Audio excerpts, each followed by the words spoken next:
ეს ცნობილი მეთოდოლოგიაა, როდესაც პროპაგანდისტულად იყენებენ იმას, რომ ჯერ რომელიმე სუბიექტი უნდა გააშაო, ამისთვის აიჩენო რაღაცა ერთი ფრაზა, ეს იარლიკი მიაწებო და შემდეგ დაიწყო მისი განადგურება. ხანდახან ეს ხდება ხოლმე პოლიტიკურად, ხანდახან ფიზიკურადაც კი. თქვენ გახსოვთ, რომ ამერიკის შეერთებულ შტატებში ჯერ კიდევ ტრამპის წინა პრეზიდენტობის დროს, ვიდრე ის პრეზიდენტი გახდებოდა და შემდეგ, როდესაც საერთიეს, დაიწყო დიდი პროპაგანდა, რომ რუსეთი იყო ჩარეული, ჩარიეს თავისი IT სპეციალისტები, გააყალბეს არჩევნები, ასე შემდეგ, ასე შემდეგ. და დაიწყეს ტრამპის გაშავება, თითქოს ეს ამერიკელი ხალხის ნება კი არ იყო, ეს იყო რაღაც რუსული უხეში ჩარევა. ეს მეთოდოლოგია გააგრძელეს შემდეგ და არა მხოლოდ ამერიკის შეერთებულ შტატებში აკეთებენ ამას, ჩვენ მაგალითზეც გასაგებია, როგორ კეთდება ეს ყველაფერი, ხანდახან უკვე რაღაც გროტესკულ და სასაცილო ხასიათსაც კი იღებს. ის პატარა ახალგაზრდა კაცი იყო გამოსული, რომელიც ადმინისტრაციულად დააკავეს და უთხრეს, რომ ყველაფერზე რუსული თქვიო და კონსერვიც რუსული ბაჭამეს გასვოთ, ხო? კარებიც რუსულად მომიკეტეს, ის რა ქვია, კამერის გარშემო რუსულად ყვიროდნენ და რაღაც აი ვერც კი გაერკვა. ეს იგი ეს იარლიკის აწებებენ ყოველთვის ამ გასაშავებლად. რა მოიტანა ეს? იგივე გააკეთეს ფიცოზე მე შემდეგ სლოვაკეთში. სლოვაკეთში ეძახეს რუსი და იქ პოლიტიკურად კი არ დაარტყეს, ფიზიკურად ეს როლზე სრულიად შემთხვევით გადარჩა. მე წინა საარჩევნო კამპანიის დროს ეხლა უკვე ტრამპისა იძახეს ასევე რუსეთი, რუსული და კაცი ძლივს გადარჩა, ყურში გაარტყეს, ესე იგი სნაიპერული შაშანიდან ტყვია. ასე რომ ეს მეთოდოლოგია იარლიკების მიწებების არ იცვლება, არანაირი მტკიცებულება არ არსებობს.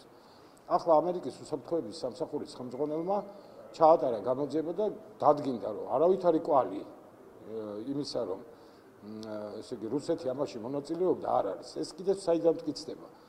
ეხლა შეიძლება ვინმე თქვას, რომ ამერიკის უსაფრთხოების სამსახურის ხელმძღვანელი ტრამპის ადმინისტრაციას წარმოადგენს და მისი მომხრეა და ამის გამო გააკეთა ეს ყველაფერი და თქვა მტკიცებულებები გააყალბა და ეხლა ამბობს, რომ არავითარი კვალი არ არის. მაგრამ მანამდე 8 წლის განმავლობაში დემოკრატები იყვნენ ხელისუფლებაში. სად არის მტკიცებულები? 8 წლის განმავლობაში მტკიცებულები ტრამპის წინააღმდეგ იურიდიული ვერ მოიპოვა ეს. მაგრამ ესეც იმ პროპაგანდის ნაწილია. იგივე ხდება ჩვენთანაც საქართველოში. არანაირი საფუძველი, არანაირი მტკიცებულება, არანაირი დამადასტურებელი იმისა, პირდაპირ იწყებენ რუსული. რატო არ თქვენს, რომ რუსული კვალია, როდესაც გამჭვირვალობის კანონი მიიღეს საფრანგეთში? ჩვენი კანონი ხო 10-ჯერ უფრო მარტივი და 10-ჯერ უფრო ლოიალური იყო ყველაფრისადმი და 10-ჯერ უფრო, ესე იგი, არაფრის თქმელი პირველად როდესაც მიიღეთ. მე ეს რუსული რომ არ ეძახათ, ავდექით და ამერიკული კანონი ფარავ თარგმნეთ, სიტყვით, მძიმე არ გადაგვინაცვლებია. მაინც აგზელებენ რუსული. ესე იგი, ეს არ უნდა გაუკვირდეს არავის, რა, უკვე გაცვდა კიდევაც და მინდა გითხრათ, რომ საქართველოს მოსახლეობას უკვე ამ ნარატივის აღარჯერა. უკვე პატარა ბავშვიც აღარ დაიჯერებს ამას. მით უმეტეს ეხლა, როდესაც უკვე ოფიციალურად უსაფრთხოების სამსახურმა განაცხადა, რომ პასუხისგებაში შეიძლება მიეცნენ ის ადამიანები ამერიკის შეერთებულ შტატებში, ვინც ამ ყალბ ნარატივებით, ესე იგი, ატყუებდა ამერიკელ ხალხს. დაიწყება საგამოძიებო კომისია, სხვათა შორის იქ, როგორც უკვე დაანონსეს, ამერიკის შეერთებულ შტატებში კონგრესის სპიკერმა დაანონსა ეს, იქ გამოიძახებენ და დამერწმუნეთ, რომ იქ ვერავინ ვერ გაბედავს არ მივალთო რო თქვან კომისიას.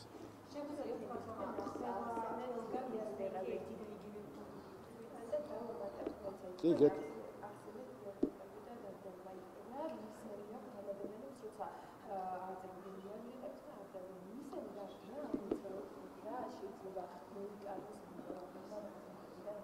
ეს ისტორიაში წავალ, არავის არ ეგონოს, უკან დავიხარ, არავის არ ეგონოს, რომ ეს მეთოდოლოგია ეხლა მოიგონეს. როდესაც რომში აპირებდნენ რაღაცის გაფუჭებას, ჯერ ხანგრძლივი დროის განმავლობაში არიგებდნენ იარლიკებს. რომელიმეს აიჩენებდნენ, ეს რა თქმა უნდა დაფინანსებული იყო, ჯერ ამზადებდნენ იმას, რომ ლექსებსაც კი აწერინებდნენ დაქირავებულ პოეტებს საზისხარს რომელიმე ადამიანზე და მე ადგებდნენ მოკიდებდნენ ხელს და მოაჭრიდნენ თავს. ეს რამე ახალი არ არის, პროპაგანდა ამით სრულდება. პროპაგანდა ინფორმაციის გავრცელებისგან ამით განსხვავდება, რომ პროპაგანდა არის მიზანმიმართული გაშავება. ან ადამიანის, ან ერის, ან რაღაცა მოვლენის. ასე რომ აქ ახალი არაფერი არ არის.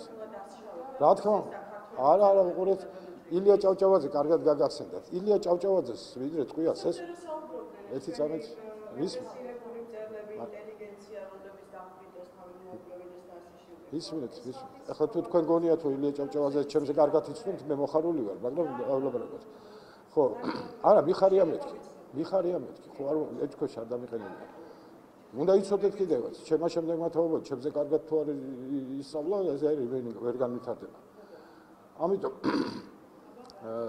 პირველი ილია ჭავჭავაძის მკვლელობის წინ იცით სოციალ-დემოკრატებმა დაიწყეს ბროშურების გამოქვეყნება, გლეხებს აწვალებს, აწამებს, ასე შემდეგ. ანუ იდეოლოგიურად დაიწყეს ილია ჭავჭავაძის მკვლელობის მომზადება. იგივე პრობლემებთან აქვს საქმე. არაფერი ამ სამყაროში ახალი არ ხდება. Deep State იყენებს ამ საუკუნეებით აპრობირებულ გაშავების იდეოლოგიასა და მეთოდოლოგიას. ეს არის და ეს. ეხლა ვინ იყენებს რუსეთის წინააღმდეგ? არა, რუსეთის წინააღმდეგ კი არ იყენებს. იმ ადამიანების წინააღმდეგ იყენებს, ვინც მათ იდეოლოგიას არ იზიარებს. რუსეთის წინააღმდეგ როგორ ტრამპი რუსეთის იდეოლოგია, ამის თქმა გინდათ? არა.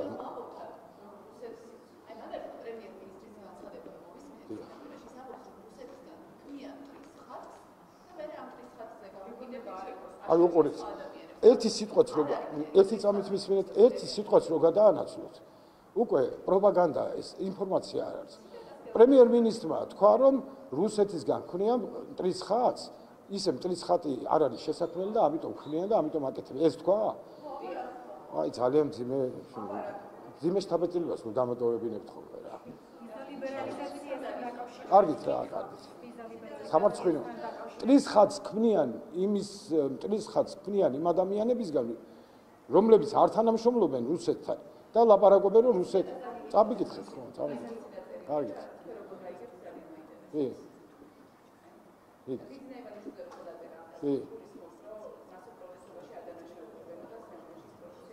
კი, მერე? აი უკვე აქედან ჩავს სინამდვილეში პრორუსია არ არის, რომ რუსეთისადმი სიმპათია აქვს, თორემ მაშინ ითქოდა პრორუსია ხო? კარგით რა. შემდეგი რა. ლიბერალიზაციასთან დაკავშირებით კითხვა ფასტივობს ევრობიუროკრატები Deep State-ის ხეით და კარგით რა, აღარ მინდა ეს. არასერიოზული ამბები აღარ მოგხლიცა. საუბრობენ ამ დროს აი რა მიზნის მიღწევას ცდილობენ, იმიტომ რომ ანუ საუბარი იყო შანტაჟის ენაზე საუბარი მეორე ესე იგი ვიზა ლიბერალიზაციის საკითხი აი გუშინ ბატონმა შალვა პაპუაშვილმაც აღნიშნა რომ 60-ზე მეტ ქვეყანას აქვს ვიზა ლიბერალიზაცია ევროპის კავშირთან 60-ზე მეტ ქვეყანას ეხლა რომ დავუყოთ ამ 60 ქვეყანას აღმოაჩენთ რომ დემოკრატიაში ძველგამართულები საქართველოს დონეზე არ არიან ამ დონეზე არ არიან როგორც ჩვენავთ თან ეს კვლევები, რომლებიც არის ჩატარებული ჩვენ კვლევებზე არ არის დაყრდნობილი. სასამართლო ხელისუფლებას გვიშავებდნენ გასვათ, ხო? მე თვითონ მეაქვეყნებდნენ მათივე ფონდებით დაფინანსებული ორგანიზაციები რეიტინგებს, სადაც სასამართლოს დამოუკიდებლობაში ყველაზე მაღლა ვიყავით კანდიდატ ქვეყნებს შორის. მე აშავებდნენ, თქვათ, სამართალდამცავ ორგანოებს. მე აღმოჩნდა, რომ ისინიც მაღლა არიან. მე კორუფციაზე დაიწყეს ლაპარაკი. აღმოჩნდა, რომ ძალიან მაღალი რეიტინგი გვაქვს კორუფციასთან ბრძოლის. აი ეს ყველაფერი არ არის დაკავშირებული ვიზა ლიბერალიზაციასთან, თუ ზოგადად დემოკრატიულ ფონდს გულისხმობენ. რატო შემოიტანეს ეს? შემოიტანეს, იმიტომ რომ ეს გამოიყენონ როგორც სადამსჯელო ღონისძიება. რომ ამას პირდაპირ ამბობენ, აღარც ამბობენ სხვანაირად. ხო ამბობდნენ ადრე, რომ აი კანდიდატის სტატუსი მოგანიჭეთ, იმიტომ რომ ქართული ხალხი ამას იმსახურებს, სურვილი დიდია, ბოლო გამოკითხებით 80%-ზე მეც უნდა, ზოგჯერ ამბობენ 75%-ზე მეც უნდა ევროკავშირში ინტეგრაცია. ამიტომ ქართული ხალხი იმსახურებს კანდიდატის სტატუსი მოგანიჭეთ, მაგრამ ხელისუფლება მაინდა-მაინც არ მოგწევს. სად წავიდა ეს დამოკიდებულება? სად მიდის ეს დამოკიდებულება მაშინ? ესე იგი ქართული ხალხის დასჯას აპირებენ და რომ აპირებენ ეს წამოწდა თვითონ ევროკავშირის ერთ საქართველოში, როდესაც წინა საარჩევნო კამპანიაში ჩაერთო და პირდაპირ მიმართა ქართულ ხალხს, ახლა თქვენ არჩევანზე არის დამოკიდებული ევროინტეგრაციის საკითხები. ანუ პირდაპირ მოუწოდა ამ ხელისუფლებას სხვა ამის. ეს კი დაარღვია ყველანაირი ვენის კონვენცია, ყველანაირი ურთიერთობა, ყველანაირი წესები და პირდაპირ გადაეშვა ამ იმაში. ამიტომ არ იქნება ეს აღქმული, არც ქართულ საზოგადოებაში ეს იცოდეს ყველა, რომ ეს არის სადამსჯელო ღონისძიება საქართველოს ხელისუფლების წინააღმდეგ. ქართველი ერი ამას აღიქვავს, როგორც სადამსჯელო ღონისძიებას მის წინააღმდეგ და პასუხსაც შესაბამის გასცემს ბოლო არჩევნებში. თუ არა და დარწმუნდებით.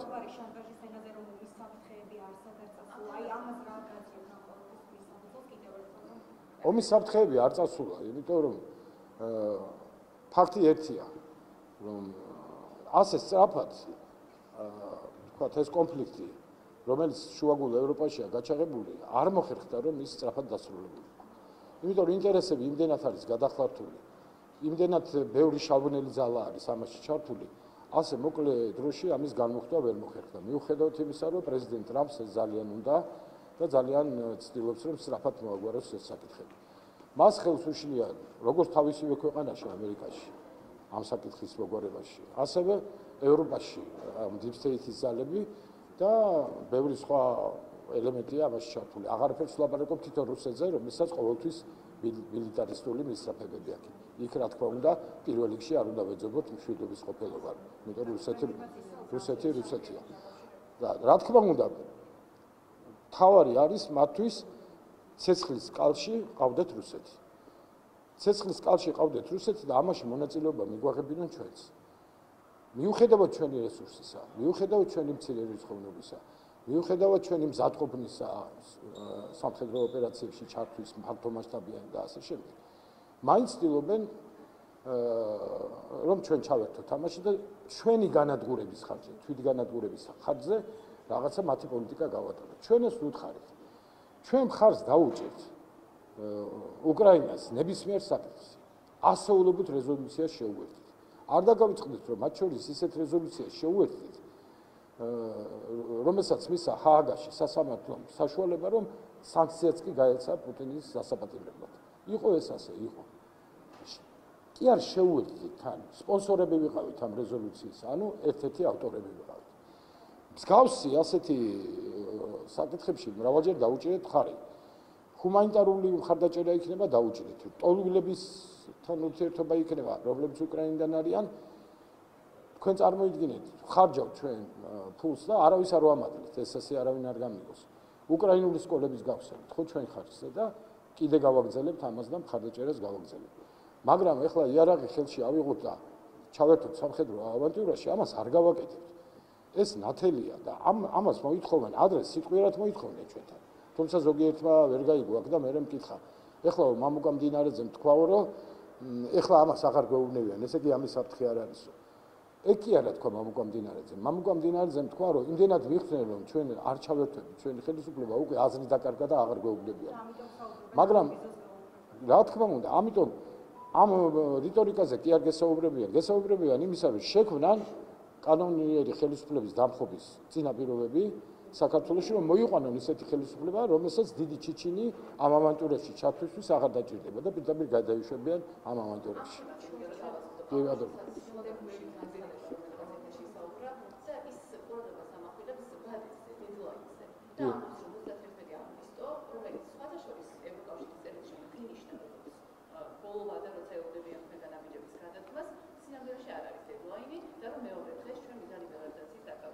არ გვემუქრება. ერთ რამეს გეტყვით. თქვენ ძალიან კარგად იცით, რომ ევრობიუროკრატია არ იღებს ამ გადაწყვეტილებას, იღებენ კონკრეტული ქვეყნები. ამიტომ იმ მათ კი მოგწერეს 31 აგვისტომდე ელოდებიან პასუხს, რომელიც არის აბსოლუტურად მაშანტაჟირებელი, რაზედაც მე უკვე ვისაუბრე. და ეს დედლაინის სპეციალურად არის შემოგდებული, რომ არჩევნების წინ ფონი შექმნან, იქნებ რაღაცა დესტაბილიზაცია მოაწყონ მანამდე საქართველოში. ამას არანაირი პერსპექტივა არ აქვს, თქვენ ამაში დარწმუნდებით.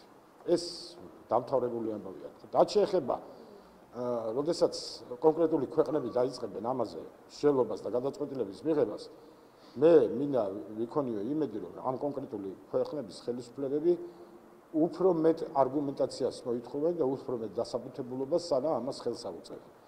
იმიტომ რომ საქართველო არის ლიდერი ქვეყანა ყველა კანდიდატ ქვეყანას შორის მოწინავე ქვეყანა, მათ შორის ადამიანის უფლებების საკითხში, მათ შორის ეკონომიკური განვითარების საკითხში და არანაირი შემოფერხებელი იმისა, რომ საქართველოს ამის გამო ვიზა ლიბერალიზაცია შეუჩერონ, არ არსებობს. და თუ პოლიტიკური შანტაჟის გამო ეს ქვეყნები გადაწყვეტენ იმავე ნაბიჯის გადადგმას, ეს ძალიან იმედის გამაცრუებელი იქნება მთლიანად საქართველოს მოსახლეობაში. მე მჯერა, რომ ეს ასე არ მოხდება.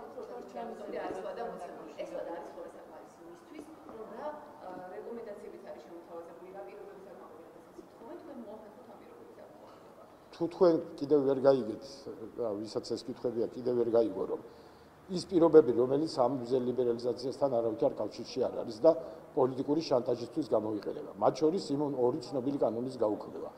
ამას შანტაჟის ფონზე ჩვენ არ გავაკეთებთ და არა იმიტომ, რომ რაღაცა ყელყელავ და თავის მოწონება გვინდა რა მაგარი ხალხი ვართ.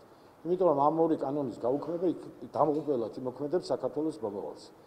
ერთი ვიზა ლიბერალიზაციასთან არავითარ კავშირში არ არის ისევ მეორედ, მაგრამ ხომ ხედავთ, რომ არ წყდება გარკვეული ჯგუფების დაფინანსება საქართველოში დესტაბილიზაციის მოსაწყობად. ეს ხო ნათელზე ნათელია. კიდე მეცაც გეტყვით. ფარამ კიდევ ერთი კარგი საქმე გაგვიკეთა ამ ბოლო დროს. ხომ ხედავთ, რომ საჭირო ყოფილა ეს კანონი. ჯო უილსონი რომ თლათ უანგარო ადამიანი არ ყოფილა ქართული დემოკრატიისთვის საბრძოლოა და ადრეც ვამბობდით და კიდევ ერთხელ დადასტურა. ჩვენ მოვიპოვეთ ეს ინფორმაცია, თვითონ ფარათი გამოქვეყნდა ეს ყველაფერი. ამიტომ ფარას მსგავს კანონს საქართველოში არ გავაუქმებთ. იმიტომ რომ ამერიკის შეერთებული შტატები თუ იცავს თავს ასეთი რაღაცებისაგან, საქართველოს 10 ჯერ უფრო უნდა დაიცვას თავი. ისმინეთ ახლა თუ ისი იმედი, მე იმედი მაქვს. იმიტომ რომ კონკრეტული ქვეყნები უფრო პრაგმატულები არიან, ვიდრე ევროკავშირის ბიუროკრატია. მიმაჩნია, რომ როდესაც საბოლოო გადაწყვეტილებას მიიღებას დაიწყებენ კონკრეტული მთავრობები, უფრო მეტ პასუხისმგებლობას გამოიჩენენ, ვიდრე ევრობიუროკრატია, რომელიც აბსოლუტურად კონტროლდება deep state-ს. დიახ.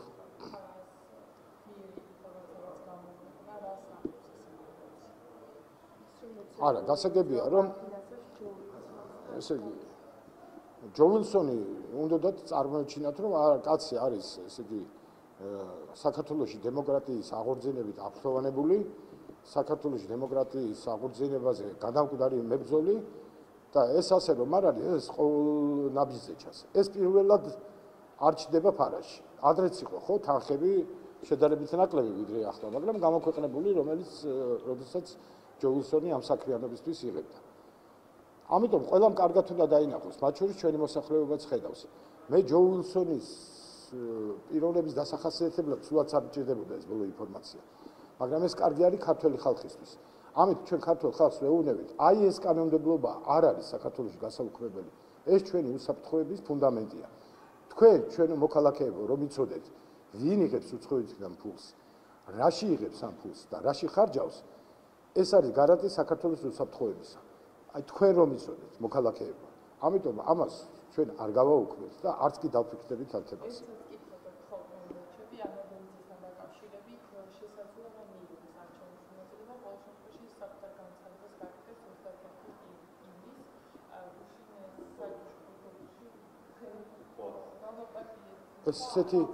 ისეთი გრანდიოზული თემაა, რომ ახლა უნდა დაველოდოთ რა განცხადებას გააკეთებს.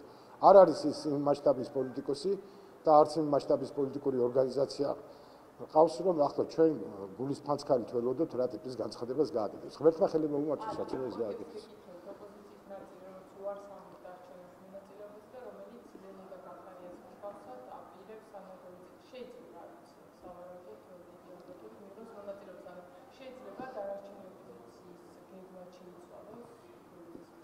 არის ახლა ჩვენ გადავცხადეთ ერთი რამ. ჩვენ მივყვებით იმ დანაწესებს, რომელიც არის საქართველოს კონსტიტუციაში. საქართველოში ხელისუფლების წყარო არის ხალხი და ამიტომ კონსტიტუციის განსაზღვრული წესით ჩვენ დროდადრო უნდა მივმართოთ ხალხს არჩევნებზე, რათა მივიღოთ მათგან თანხმობა, რომ გავატაროთ ესა თუ ის პოლიტიკა. ეხლა deep state ამ ხალხს რას უბრძანებს? ნაწილს უბრძანებს წადით და მიიღეთ მონაწილეობა, მეორე ნაწილს უბრძანებს, მოდი არ მიიღოთ მონაწილეობა, ამაზე ჩვენ გეგმებს ვერ ავაგებთ და არც ავაგებთ. ვისაც უნდა მიიღოს მონაწილეობა, გაზომოს თავის რეიტინგი, ჩვენ კიდევ ერთხელ ვამბობთ. ჩვენთვის ეს მოვლენა ნათელია, რისთვის კეთდება ეს ყველაფერი ნათელია. ქართველი ხალხი არის ერთადერთი უფლებამოსილი ძალა საქართველოში დააკომპლექტოს ნებისმიერი დონის ხელისუფლება, ადგილობრივიც და ცენტრალურიც.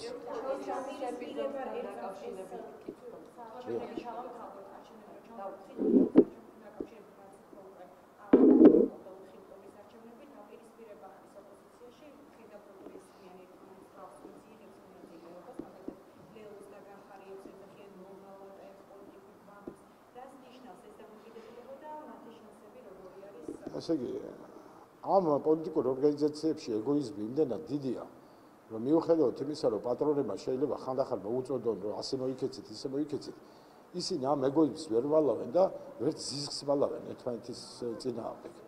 და როდესაც მათ მიეცათ საშუალება, რომ ერთმანეთის წინააღმდეგ პროპაგანდისტული ომი ეწარმოებინათ, ერთმანეთის წინააღმდეგ, თუნდაც იმიტომ, რომ როლები გადაუნაწილეს და სილამაზისთვის ხოლმე რაღაც სხვა რამე უნდა ილაპარაკონ და ერთმანეთის საკრიტიკო.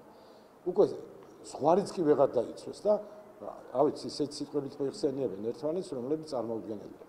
ჩვენ ამას ხო ადრევე ვამბობდით, უბრალოდ არ გვიჯერებდნენ. ზოგი ცდილობდა, რომ რაღაც სხვანაირად წარმოეჩინა. აბა როგორ წარმოგიდგენიათ, რომ თქვათ გვარამია, როდესაც სალომე ზურაბიშვილს აგენტს ეძახდა, პირდაპირ ტექსტით აგენტს ეძახდა.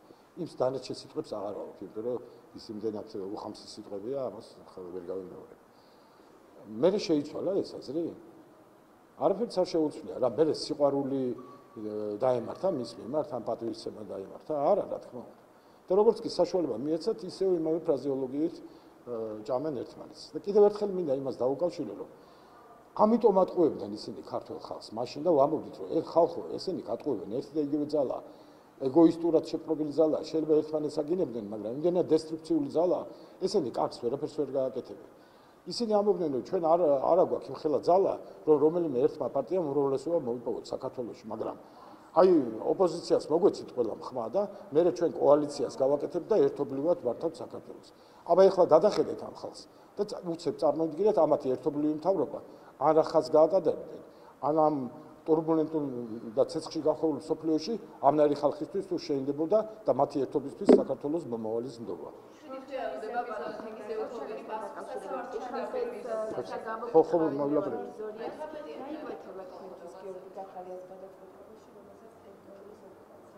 ესე იგი თქვენ მე გეტყვით იცით თქვენც რომ საგამოძიებო კომისია 4 აგვისტოს მიიღებს საბოლოო დასკვნას, რომელსაც დასამტკიცებლად გაუგზავნის პარლამენტს. ესე იგი 4 აგვისტომდე ახლა ყველა დასკვნას ასე პირდაპირ ვერ გეტყვით, ჩემი კოლეგების წინაშეც არ იქნება მაინც და მაინც სწორი, მაგრამ ჩემი პირადი დამოკიდებულება შემიძლია გითხრათ და მე ნამდვილად მიმაჩნია, რომ გახარი არის პასუხისმგებელი. მე მისი პარტიის წევრები ახმაურდნენ, რომ ბრალი დაძლევა სისხლის სამართლის დანაშაულში. სისხლის სამართლის დანაშაულში ბრალს მე ვერ დავდებ, დაძლევს პროკურატურა თუ ჩათვლის საჭიროდ. მაგრამ მე ვამბობ, რომ ის არის პასუხისმგებელი თავის ქმედებებზე, რომელმაც გამოიწვია 1,000,000 კვადრატული მეტრის ტერიტორიაზე საქართველოს ხელისუფლების კონტროლის დაკარგვა. დროებით, მაგრამ დაკარგვა. ეხლა რა ხარისხის პასუხისმგებლობა უნდა დაეკისროს, ამას შესაბამისი ორგანოები გაარკვევენ.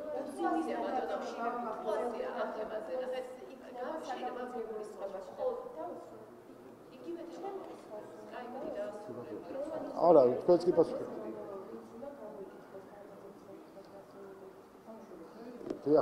ეხლა ამას რატომ აქვს მნიშვნელობა?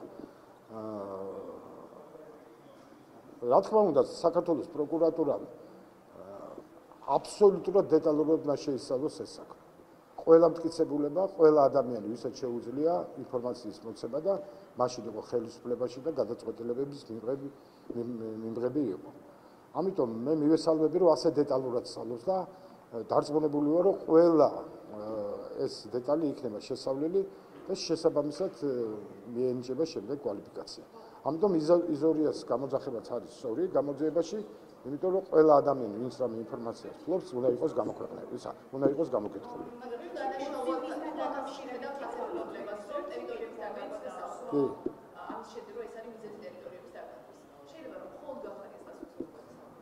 და მე გითხარით, რომ მხოლოდ გახარია იქნება პასუხისმგებელი. მე შევისწავლე საგამოძიებო კომისიის ვადები არის შეზღუდული იცით. თან უამრავი მასალა იყო შესასწავლი და არა მხოლოდ ეს ეპიზოდი, ხო? მოყოლებული 2004 წლიდან დღემდე რა მოხდა. ამიტომ საქართველოს პროკურატურა მუშაობს კონკრეტულ სისხლის სამართლის საქმეზე. იქ კიდე ვისი ბრალეულობა გამოიკვეთება და ვის წაუყენებენ ბრალს მე ვერ გეტყვით. იმიტომ რომ საქმის მასალების გამოძიების არ შეიძლება მე ვიცოდე, მაგრამ მე არ გამომიცხავ რომ იქ გახარიას გარდა კიდე სხვა პირების პასუხისმგებლობას დადგეს. უბრალოდ მე არ ვიცი და ამიტომ ვერ გეტყვით.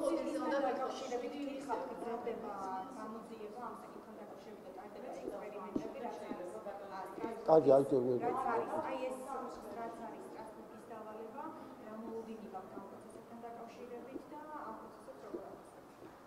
ხო არა, ეს არის ძალიან ობიექტური დავალება, იმიტომ რომ როდესაც რაღაცა საკითხი უნდა იყოს გამოკვლეული და საზღვრს დაუჩნდება კითხვები იმის თაობაზე, რომ სრულად იქნა გამოყენებული საქართველოს რესურსი ამ სახლებების გამოსაკვლევად, მაშინ მოუწოდებს ხოლმე საქართველოს, რომ ეს საკითხები დააზუსტე და სრულად გამოიკვლიე.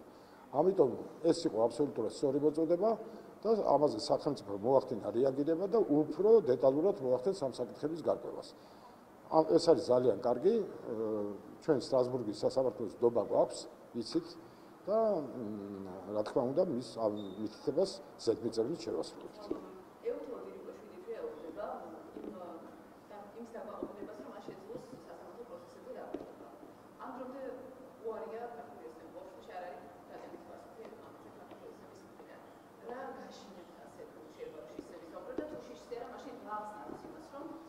ესეც რაღაც რუსული კანონი, რუსული, ესე იგი ბოლო ერთი რამდენი წელია აღარ ვიცი.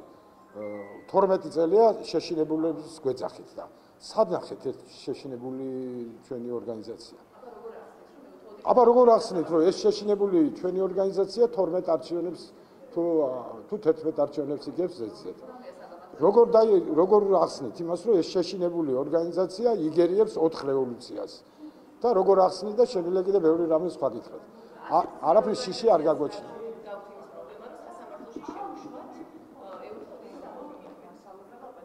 ეუთო ოდირთან ურთიერთობას უნდა დაალაგდეს შემდეგნაირად. ეუთო ოდირმა უნდა წარმოაჩინოს თავისთავად როგორც დამოუკიდებელი ორგანიზაცია, რომლის სიტყვასაც აქვს ფასი, რომლის დასკვნასაც აქვს ფასი. წარმოიდგინეთ, რომ მან თავის ბოლო დაკვირვებაზე წარმოჩენილი დასკვნა ვერ დაიცვა Deep State-ის წინააღმდეგ. უყურებთ ხო რა სიტყვები ეძახეს, საერთოდ იგნორირება გაუკეთეს მის დასკვნას. ამიტომ ესე იგი სეგმენტად დაყოფ ამ საკითხში გენდობი, ამ საკითხში არ გენდობი. ამიტომ მეუთო ოდირთან საკითხები გაირკვევა, რა თქმა უნდა. მაგრამ გადაწყვეტილებები იქნება მიღებული იმ მიმართულებით და იმ მოცულობით, რაც რამდენითაც გვექნება ჩვენ ნდობა იმისა, რომ ისინი იქნებიან ობიექტურები და ისინი იქნებიან დამოუკიდებლები თავის გადაწყვეტილებაში. ჩვენ ხო არა ვამბობთ, რომ ჩვენთვის სასარგებლო გადაწყვეტილება მიიღო, მაგრამ მინიმუმ იმაში მაინც უნდა ვიყოთ დარწმუნებული, რომ ელემენტარულ ობიექტურობას შეინარჩუნება ყველა იმ საკითხში, სადაც იქნებიან. ბოლო კითხვას დაგისვამთ ბატონო თენგის,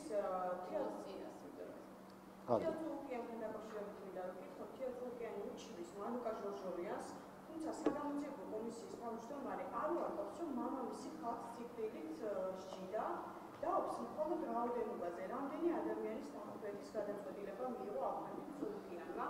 რამდენად სწორი არის სულუკიანის საჩივარი ზოგადად ის, რაზეც ნანუკა წერდა წლების წინ იდოს სხვადასხვა მედიის ვებგვერდებზე და ვიკიპედიაში და რატომ აღმოაჩია სამიზნეში სულუკიანმა მაინც და მაინც ჟორჟორიანი. ჟორჟორიანმა რატო ამოარჩინა ჭულუკიანი მაინც და მაინც? იმიტომ რომ თქვენ რა გონიათ, რომ საქართველოს უზენაეს სასამართლოში მაშინ პირველი ინსტანციით განიხილავდა უზენაეს სასამართლო იმ საქმეებს, რომელი მუხლებითაც სიკვდილით დაჟა იყო განსაზღვრული.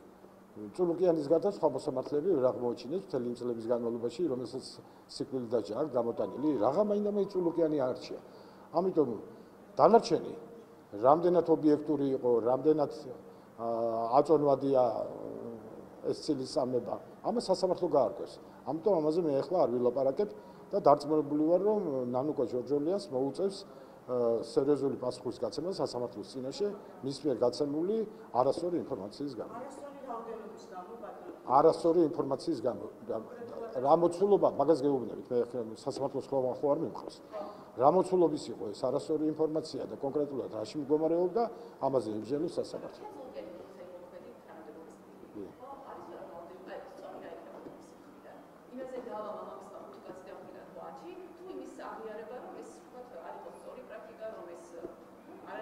არა, ისმინეთ ერთ-სამით. ეს რო არასწორი პრაქტიკა იყო, თეატრო ლუკიანსაც ძალიან კარგად ესმის. თქვენ იცით რომ აი მე მაგალითად რატო ვარ ბედნიერი ამ თემაზე ზოგადად რო ვლაპარაკობთ. მე მაშინ ვიყავი დეპუტატი, როდესაც სისხლის სამართლის კოდექსიდან სიკვდილის დაჟე ამოვიღეს. სააკაშვილი როგორ ხელმძღვანელობდა, ჯონი ხეცურიანი ხელმძღვანელობდა და სააკაშვილის ჰქონდა ერთი ხმა და მისა ის ერთი ხმა. სააკაშვილი ამას არ ხელმძღვანელობდა, ეხლა რამდენიც არ უნდა დაიბრალოს. ეგ არის ჯონი ხეცურიანის გაკეთებული წიგნიც აქ ამაზე გამოცემული და თუ არ ვწდები ჩემი სახელაგვარის ფიგურებს, ჩემი გამოსვლაც ამის მხარდასაჭერად პატარა სიტყვა.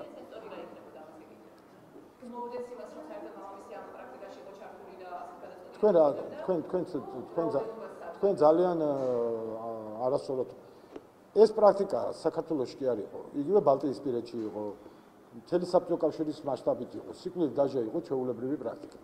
კიდე მეცაც გეტყვით. სიკვდილის დაჟე არის ამერიკის შეერთებულ შტატებში. და ეხლა წარმოიდგინეთ, ეს არის ძალიან ცუდი პრაქტიკა, მე ამას არ ვეთანხმები. მე მთელი ჩემი ცხოვრება სიკვდილის დაჟის წინააღმდეგი ვიყავი და კიდევ ერთხელ გეუბნებით, ბედნიერი ვარ, რომ ამას მოვესწარი, რომ მე თვითონ მივიღე ამის გაუქმებაში მონაწილეობა.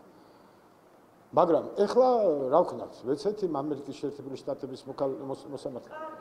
ვეცეთ და უთხრათ, რომ რატომ მიიღეთ ეს გადაწყვეტილება. აქ მოსამართლეზე კი არ არის საქმე, აქ არის საქმე, რომ ეს არ უნდა ეწეროს შენ კანონმდებლობაში, ეს არ უნდა იყოს შენი პრაქტიკა.